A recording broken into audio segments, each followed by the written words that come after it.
The G20 wants to expand its role in foreign affairs. We have Columbia University Professor Shang-Jin Wei here with us to tell us more. Professor, G20 meetings have always been finance guys, right? Central bankers and finance ministers. We have heads of state too. Heads of state, of course.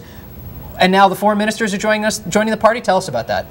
Well, I mean, there's a recognition, of course, for major issues in the world. Now we need a collaboration with major emerging markets for any solution to work. And this is simply a recognition of this. Like that's true for foreign policy issues as well. What do they hope to accomplish at the G20? The foreign ministers.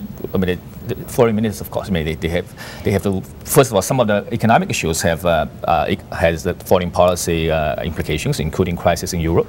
The resolution of the crisis in Europe needs collaboration with major emerging markets. For example, being willing to lend more resources, either directly to Europe or indirectly to the IMF, and so on. So that that has a foreign policy angle. Of course, there are also more directly foreign policy issues like issues in Middle East and so on. So that's, I think, the foreign ministry's participation is a reflection of that. So they're meeting this weekend in Mexico, and then in June, the G20 heads of state will meet again in Mexico, and also this is kind of a walk-up to the bigger meeting in Rio. And so if emerging markets is part of the conversation,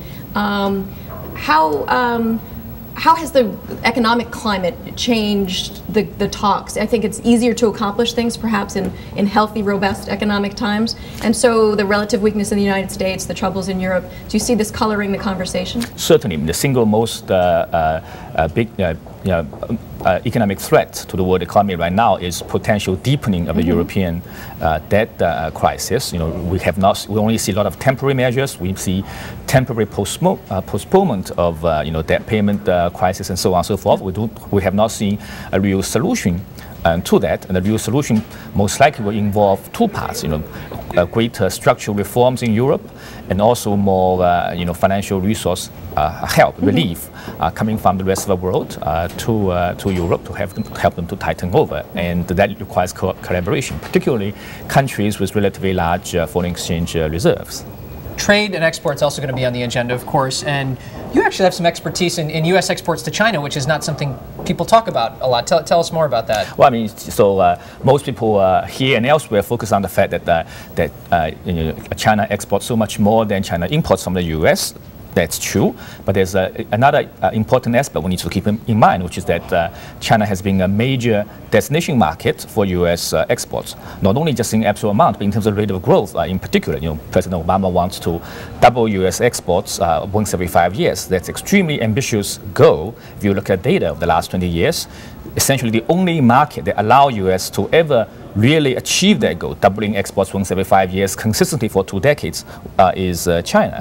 What kind of exports are we talking about, by the way? Sorry. Well, U.S. exports a lot of things, not so much in the ultimate consumer products, but a lot of things that go into consumer products. For example, iPhone. China is the largest exporter of iPhones and iPads to the U.S. and other markets. But of course, most of the things that go into iPhone come from California, come from Japan, and from Korea, and so on. And also the machines used to produce Chinese exports or Vietnamese exports tend to come from high-income countries. The U.S. is one of the major suppliers of those. Japan, Germany are the others. So the U.S. has been very successful in exporting those. U.S. could do a lot more. U.S. could do in principle as well as Germany. Germany not only exports those things successfully, but Germany maintains a consistent trade surplus. Yeah, it's interesting you mentioned that. There's an Apple angle here too, right? Yes. They have this huge cash pile. The only thing they really spend it on, their capital expenditures, are machines, tooling, manufacturing, equipment to build all of their products. Well, that makes sense. China. That's the division of labor. They own a lot of that equipment. That's the division of labor, right? So high-income countries' core competence is to producing high-tech things, whereas low-income countries' core competence is to make use of cheap labor to assemble things. President Obama was talking about bringing jobs back to the U.S. That, in a literal sense, that cannot be true because the kind of jobs that go into China, Vietnam, India, you don't want them to come back to the U.S. because these jobs don't pay very well. The kind of jobs you want to have is the jobs that Germany, UK, Japan are currently having. High-tech, high-paying jobs, and U.S.